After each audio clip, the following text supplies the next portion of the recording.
আগে আমি আপনাদের জানাতে চাইছি কি যে কেসটা এখন doctor Sandip Ghosh and others, Suman Hazra, Biplab Singha, Afsar Ali Khan এবং আশিস পান্ডে এরা অ্যারেস্টেড আছে, সেটা আমি যে হাইকোর্টে ফিনান্সিয়াল ইরেগুলারিটি কেস করেছিলাম তার এগেনস্টে।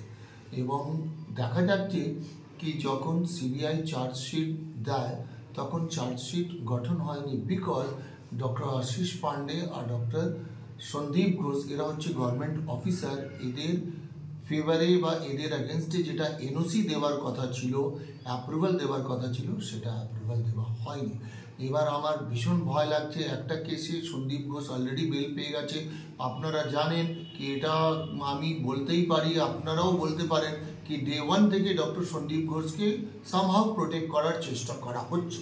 যারা প্রোটেক্ট করছে, কেন প্রোটেক্ট করছে, যার জন্যে ওর এগেনস্টে কোনো অ্যাকশন নেওয়া যায়নি। ভাগ্যিস আমি কেসটা করেছিলাম বলে, নাহলে এখন ও ঘুরে বেড়াতো, কোনো মেডিকেল কলেজে প্রিন্সিপাল থাকতো। এখন আমার মেসেজ আছে, যদি স্টেট এনওসি না দেয়, অ্যাপ্রুভাল না দেয়, তাহলে এরকম জুভেনাইল ক্রিমিনাল ছাড় পেয়ে যাবে এবং অভয়া কোনোদিন বিচার পাবে না। অভয়ার জন্য আমরা সবাই লড়ছি, অভয়া জাস্টিস পাবে না। যেই কাজটা আমি করেছি এটা কিন্তু অনেক সাহসের দরকার ছিল। কেউ তখন যখন স্বাস্থ্য ভবনে আমি জানাই, যখন আরজি করে ছাত্রদের উপরে অত্যাচার হচ্ছিল, কেউ কিন্তু আওয়াজ তোলেনি।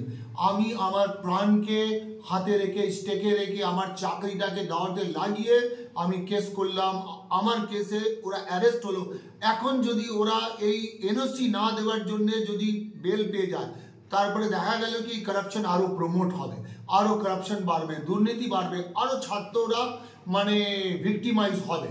তো আমি যে কাজটা করেছি এটার জন্য আমার কিন্তু সম্মান পাওয়ার কথা। আমি একটা বড় দুর্নীতিকে এক্সপোজ করেছি, কিন্তু ইন লিউ অফ দ্যাট আমার পেছনে লাগা হচ্ছে, আমাকে বিভিন্ন রকম হ্যারাস করা হচ্ছে। আপনি জানেন 10 মাস ধরে আমার ফাইল, রেগুলারাইজেশন ফাইল স্বাস্থ্য ভবনে অফিসাররা ফেলে রেখেছে। আমি চেয়েছিলাম কি আমার ট্রান্সফার কলকাতার কাছাকাছি হয়, যাতে আমি এই লড়াইটা চালিয়ে যেতে পারি, স্বাস্থ্যর ক্ষেত্রে দুর্নীতি এই লড়াইটা লড়তে পারি, কিন্তু সেটা কোনো রকম আমি কোঅপারেশন পাচ্ছি না। এবার এখনো আমি বলতে পারি কি সন্দীপ ঘোষের ক্রিমিনালকে ডিপার্টমেন্ট সাপোর্ট করেই যাচ্ছে। ও যদি বেল পেয়ে যায় এটার জন্য পুরো রেসপন্সিবল হবে হেলথ ডিপার্টমেন্ট। এবার আপনারা ন্যায় করুন, জনতারা ন্যায় করুন, ওর কি বেল পাওয়ার কথা। এবার ডিলে হচ্ছে, সিবিআই এর আগে কথা উঠলো কি সিবিআই চার্জশিট দিচ্ছে না। এখন সিবিআই চার্জশিট গঠন করতে পারছে না, তার কারণ এনওসি দিচ্ছে না। আমি যেটা ফিল করলাম, রিয়েলাইজ করলাম, স্বাস্থ্য হেলথ ডিপার্টমেন্টে কারাপশন বেড়েই যাচ্ছে। একের পর এক একটা জায়গা দেখুন, আপনি আরজিকর নিয়ে, তারপর মুর্শিদাবাদ নিয়ে, আপনি শুনেছেন নর্থ বেঙ্গল নিয়ে, কুচবিহার নিয়ে। আমি নিজে একটা খবর পেলাম কি ওয়েস্ট বেঙ্গল নার্সিং কাউন্সিলে একটা দুর্নীতি হচ্ছে। রেসিপ্রোকাল রেজিস্ট্রেশন কাদের জন্য, যে আমার বোনরা, যে স্টুডেন্টরা হয়তো স্টেটে চান্স পায় না, স্টেটে সিট কম বা তারা টাকা অ্যাফোর্ড করতে পারছে না প্রাইভেট নার্সিং কলেজে, তারা বাইরে যাচ্ছে, তাদের মা বাবা বাধ্য হচ্ছে তাদেরকে বাইরে পাঠাতে। ওরা যখন বাইরে থেকে নার্সিংয়ের কোর্স এএনএম জিএনএম করে আসছে, তাদের এখানে প্র্যাকটিস করার জন্য, এখানে চাকরি করার জন্য ওয়েস্ট বেঙ্গল নার্সিং কাউন্সিলে একটা রেসিপ্রোকাল রেজিস্ট্রেশন লাগে। এই রেসিপ্রোকাল রেজিস্ট্রেশনের জন্য ওদেরকে যেভাবে হ্যারাস করা হচ্ছে, এটা শুনে আমি বিশ্বাস করিনি। তখন আমি নিজে নার্সিং কাউন্সিলে গিয়েছি, আমি গিয়ে ডেপুটি রেজিস্ট্রারের সঙ্গে দেখা করেছি। আমি এটাকে প্রমাণ করতে চাইছিলাম কি দুর্নীতি হচ্ছে। আমি সারাদিন ওখানে 11টা থেকে 5টা অবধি পড়েছিলাম, 4 বার ওনার সঙ্গে দেখা করেছি। কিসের জন্য? রেসিপ্রোকাল রেজিস্ট্রেশনে অনলাইন অ্যাপ্লিকেশনে পরে একটা ভেরিফিকেশনের ডেট দিতে হয়, সেই ভেরিফিকেশনের ডেটের জন্যই ওখানে 8 থেকে 10,000 টাকা করে নেওয়া হচ্ছে একটা ক্যান্ডিডেটকে। নালে আপনি 6 মাস পরে ডেট পাবেন, আপনি 1 বছর পরে ডেট পাবেন। আমি রাজ্যর নজরে এটা আনতে চাইছি, এটা আমি জনগণের নজরে আনতে চাইছি। আমি যখন আরজিকর নিয়ে কমপ্লেন করলাম, আমাকেই তখন দোষী করে দিল, অথচ গভর্নমেন্ট কোনো অ্যাকশন নিল না। আমি যদি দুম করে কেস করে দিই, তখন সরকার আমায় বলবে আমি সরকার বিরোধী। আমি কিন্তু ডিপার্টমেন্টের বিরোধী না, আমি সরকার বিরোধী না, আমি দুর্নীতি বিরুদ্ধে। আমার এই বোনেরা যারা বাইরে থেকে করে এসেছে, তারা কত সাফার করবে। আপনি গিয়ে খোঁজ নিন কি ওদের রেসিপ্রোকালের যে ভেরিফিকেশনের ডেট দেওয়া, তার জন্য 8 থেকে 10,000 টাকা, সেই ডেটটা 6 মাস পরে কেন? সেই ডেটটা অনলাইন দেওয়া হচ্ছে না কেন? কাজের জায়গা মহিলাদের টার্গেট করা, বিশেষ করে স্বাস্থ্যতে অনেক কন্ট্রাকচুয়াল এমপ্লয়ি হয়, অনেক দেখবেন স্টুডেন্ট হয়। এই স্বাস্থ্যতে যেটা হয়েছে, ধরুন আমার মুর্শিদাবাদ মেডিকেল কলেজে এটা ঘটেছে, একটা মলেস্টেশনের কেস হয়েছে, কিন্তু কেউ জানে না, পুলিশ জানে না, অথরিটি কোনো অ্যাকশন নেয়নি। তাহলে এই ধরনের যে কেস একটা হচ্ছে না, রিপিটেডলি হচ্ছে, বারবার হচ্ছে, বিভিন্ন জায়গা হচ্ছে, বিভিন্ন ক্ষেত্রে হচ্ছে, তাহলে প্রকাশ হচ্ছে না কেন? কিছু লোক ভয় তাদের ক্যারিয়ার নষ্ট করে দেবে বলে কমপ্লেন করছে না।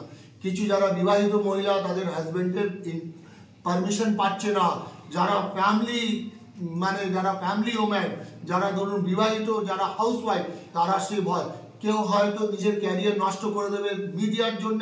আপনাদেরকে আমি রিকোয়েস্ট করব কি এই ধরনের কেস পেলে আপনারা তাদের আইডেন্টিটি ডিসক্লোজ না করে তাদের জন্য লড়বেন এবং হাইলাইট করবেন। তারপরে পুলিশে কমপ্লেন করতে হয়, পুলিশে কমপ্লেন করতে গিয়ে মেয়েরা ভয় পাচ্ছে। আমি এরকম একটা কেস জানি, আমি পার্সোনালি ডিল করেছি। সে মেয়েটি আত্মহত্যা করতে যাচ্ছিল, আমি তার নাম করছি না, কিন্তু আমি ওটার জন্য আমি সিএমএইচ এর কাছে নিজে গেছিলাম, সিএমএইচ কে দিয়ে ওই মেয়েটাকে ডাক পাঠিয়েছি, ওই মেয়েটাকে কাউন্সিলিং করিয়েছি। একটা অফিসার ওকে বলে তোমাকে আমার সঙ্গে এক রাত কাটাতে হবে। আমার প্রশ্ন হচ্ছে কেন এক রাত কাটাবে? তুমি কিসের জন্য? তুমি আনজাস্টিফাইড ডিমান্ড করছো। মহিলারা এত সেফ কেন? তাদের জন্য কেউ নেই। তাদের জন্য যদি কেউ না লড়লে আমি লড়বো। আমি আক্তার আলী শপথ করছি কি আমি আমার এই মা বোনের জন্য লড়বো। আমি জনগণকে বলছি আপনারা আমার সঙ্গে আসুন, আপনারা জানান যে কমপ্লেনেন্ট আছে, আপনি আমাকে জানান, আমি আপনাদের হেল্প করবো মিডিয়াদেরকে। আপনারা এর আগেও আমাকে সাপোর্ট করেছেন, আমার পাশে দাঁড়িয়েছেন। আমি বলছি আপনারা আমার পাশে দাঁড়ান। আমি ভারত মাতাকে সাক্ষী রেখে শপথ দিচ্ছি কি আমি বাংলা থেকে দুর্নীতি আর এই মহিলাদেরকে যারা টার্গেট করে এদের থেকে মুক্ত করে দেবো। আমি কথা দিলাম, আমি ঈশ্বরের শপথ করছি, আমি আল্লাহর শপথ করছি, আমি এই মাটি এই আকাশকে সাক্ষী রেখে শপথ করছি। আমি চাইছি জনগণ আসুক, আর কোনো অ্যাডভোকেটকে আমি লিগ্যাল হেল্পের জন্য চাইছি যে বিনা পয়সা আমাকে সাপোর্ট দেবে, এই কেস লড়বে। এরকম মহিলা যদি সুসাইড করে না, তারপরে আমরা তার ন্যায়ের জন্য লড়বো। আমরা আগে লড়ছি না কেন? আমরা তার প্রাণ বাঁচাবার জন্য লড়ছি না কেন? কিছু দিন আগেই হয়েছিল, অর্থোপেডিক ডিপার্টমেন্টে হয়েছিল, কি অ্যাকশন হলো? কোনো অ্যাকশন হয়নি। কৃষ্ণনগরের কেস হলো, এইরকম ভর্তি আছে, অনেক জায়গা হচ্ছে, বারবার হচ্ছে, রিপিটেডলি হচ্ছে। একটা অফিসার, একটা কন্ট্রাক্টর কি করে সাহস পায় একটা মহিলার দিকে খারাপ চোখে তাকাবার? আমি সেই চোখগুলোকে নষ্ট করিয়ে দেবো যদি এই মহিলারা আমার পাশে দাঁড়ায়। এই যদি কমপ্লেনেন্টরা আসে, কেউ না লড়লে আমি লড়বো। আমি মিডিয়ার হেল্প নেবো, আমি জনগণের হেল্প নেবো। দরকার হলে আমার চাকরি ছেড়ে আমি এই আন্দোলনটা চালিয়ে যাবো।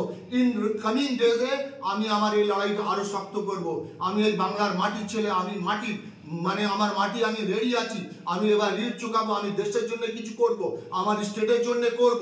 চাকরি আমি অনেকদিন করে নিয়েছি, প্রয়োজন হলে আমি রিজাইন দেবো, আমি ফুল টাইম অকুপাই হব এবং আমি এই দুর্নীতিকে বাংলা থেকে শেষ করব। এবং আমি চাইবো জনগণ আমার পাশে এসে দাঁড়াক, মিডিয়া আমার পাশে এসে দাঁড়াক। আমার লিগ্যাল হেল্প লাগবে।